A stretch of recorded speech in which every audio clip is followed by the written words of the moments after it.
So what I'll do, I'll just start at one end, which is, so if I come out of the Caravan, this is to the left. So there's a Caravan door. This is left. So obviously the signature Isabella portal. So we've previously had a camper.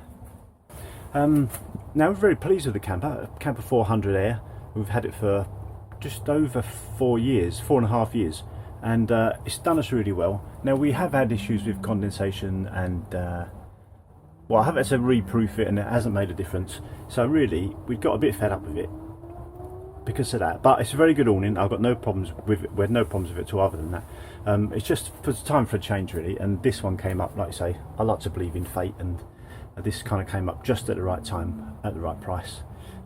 So yeah, so we've had the camper. So I'll compare with the camper, and although they're not the same price, these are, like I say, £2,000 new just for the awning. Campers are maybe 1,100–1,200, so almost double the price. And for double the price, this is what you get anyway. So as I said, the typical Isabella portal there on the door. Now straight off you'll notice, well, I don't think you see it, but it's like a material rather than like, you know, this stuff here is kind of like shiny, you know. I don't know the names of the materials. You could Google it yourself. Like I said, I'm not a salesman, I'm just showing you. So it's very like, it's almost like a jean material, which does make it very heavy. This bit here that connects to the Caravan, now if you can see, I don't see there, it's like another bladder. So it's inflated to kind of close that gap. Now what I've done, this is the first time I've used it, and it says don't overinflate these bits, as they're meant to be like squashy, like a bit like a flat tire. Bit of a gap there. I can sort that out. And what I have noticed as well is that probably best not inflating that first, but there's a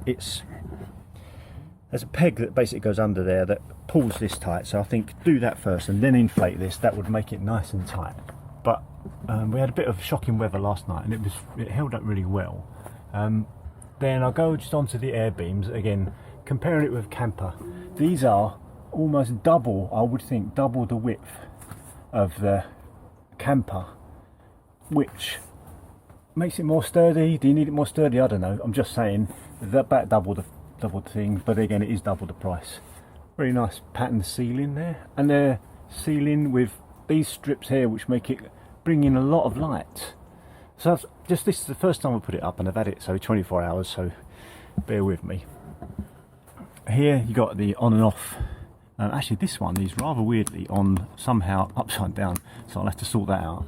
I'll look at this one here. So that's air off, so there's going to be no air going through there. So when you let it down, air on, and you can deflate it. So it stops air going from here into somewhere else if there's a leak, or maybe the other way around. Again, really thick air beams with these covers on, much like the camper covers on there. 2 windows rather than 3, which some might not prefer. We've got bifold doors at home, and we've had them, and we would actually prefer patio doors. The reason is you've only got one bit in between the 2 windows, so it lets in a lot more light, whereas, you know, with bifolds and with the camper you've got like another strip down there to break the windows up, and it does let in less light. Looking down here, this is call this the veranda air beam. It goes onto these 2 connectors here. You can then unzip this window and like lay the window across it with the curtains on. Come to the curtains in a minute. So that's that.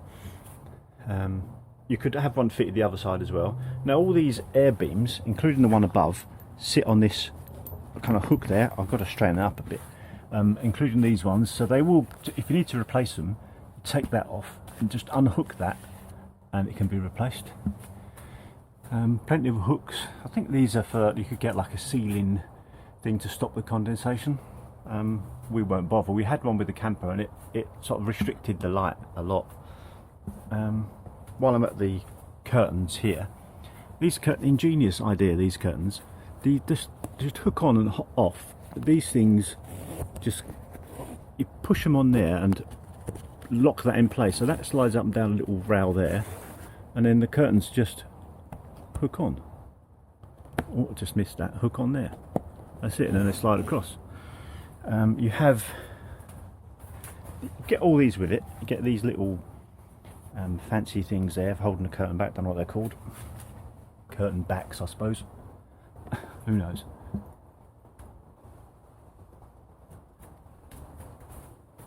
Whilst I'm still at this end, this is like a glass, a plastic window and a fly screen as well. So you can roll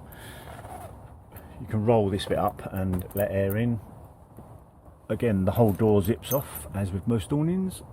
One thing of the zips, besides of the zips, they're kind of tough, really heavy duty. The poor little office hands that I've got, you can see there, look, I bloody cut my hands up. Not doing the zips, but doing the awning. When I do my last bit, I'll go through the negative points, but one of them is it's a flipping heavy awning. So you can't have it always, can you? Got a bit here that you can open up to vent the awning, which is important, as we know, to prevent condensation. So walking down, so those two doors completely remove. There is normally a door on here which we've taken off to allow access to the annex. So that, as you can see, that's there. I haven't inflated that quite as much, and it seems to be much better fit.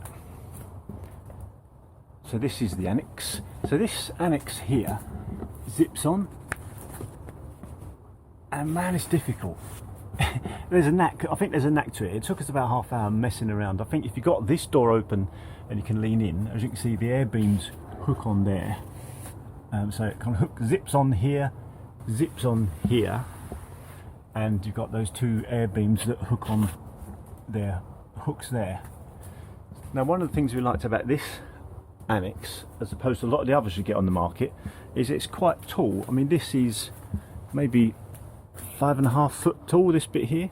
So normally they kind of, I think they're like attached to zip onto this bit, which makes them not as tall as this one. Again, on and off there for the air beam. This window rolls up, fly screen there. I think what we'll do is we'll move, next time we do it, we'll move the awning kind of that way a bit more, so that the back, that fan is the other side of that locker, because then you'll be able to, this window here will actually be getting light in, so that move the awning a whole lot further forward. So again, nice pattern ceiling here. You do get an overall feeling of very bright and very big. Now, we won't always use the annex. If we was away for 2 weeks, we probably would. I'll just get a better view of. So that's the whole length of the awning. With me out of the way. Again, little access there. So, you know, I'd have to duck to get out that door, but it is usable. I'd probably use the other end. So that was a quick overview of the inside. I'll take you to have a look at the outside now and show you all the Isabella bits for the outside. So the first thing I noticed that's different is these guy ropes are like kind of very thick string or narrow rope, however you look at it, and the wooden Isabella thing there that slides up and down to tension it or loosen it. Then, as you can see, in fact, I'll give you just a quick view of it first.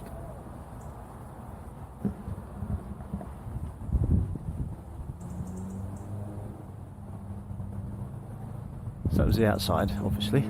So you've got this nice little canopy here that you see, it rained last night. Though this is like what I'd call typical Isabella material, kind of like thick, kind of plasticky type thing.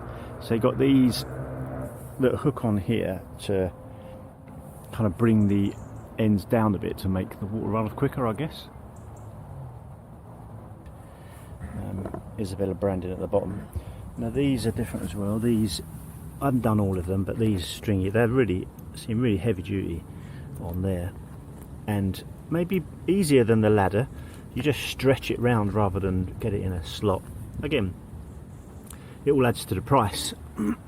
All putting the price up more and more with these little extra bits. Do you need this quality? I don't, you know, it's up to you, and it's a personal thing.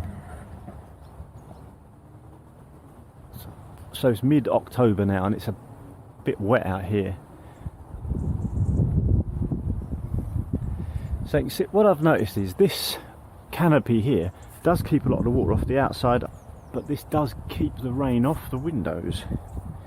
And I think what we're going to do is when we pack it away, I think we'll take the windows out, because it is heavy. I mean, 35 kilograms is the weight of the awning in the bag. So there's the whole look of it, if you can see that. Again, the same this end, you've got this strap here that pulls this down a bit. Then these kind of, you do get a storm strap with it as well, but these are just the normal guide ropes to hold it in place. As you can see, pegging points all the way around. Now I haven't done all of them. This is quite a nice little, you know, Isabella touch. These unzip to expose the pumping up, and there's only one inflation point and also one deflation point, which is interesting. So see how we get on. They're the sort of blow up and deflation things that you get on dinghies, so they're quite robust. Oh, the sun's out. So this is the annex. Like you can see, I think the annex should be a lot more forward than it is.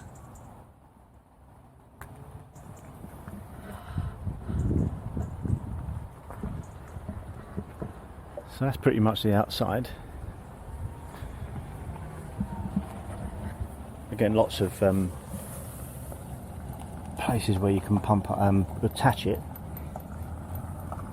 So there's a car going past, I was just pretending I was fiddling with the awning. All these pump points have, all these air beams have, you can tuck the plastic under two ways so that it doesn't sit on the grass. That's pretty much it. Isabella, Cirrus, north, or up.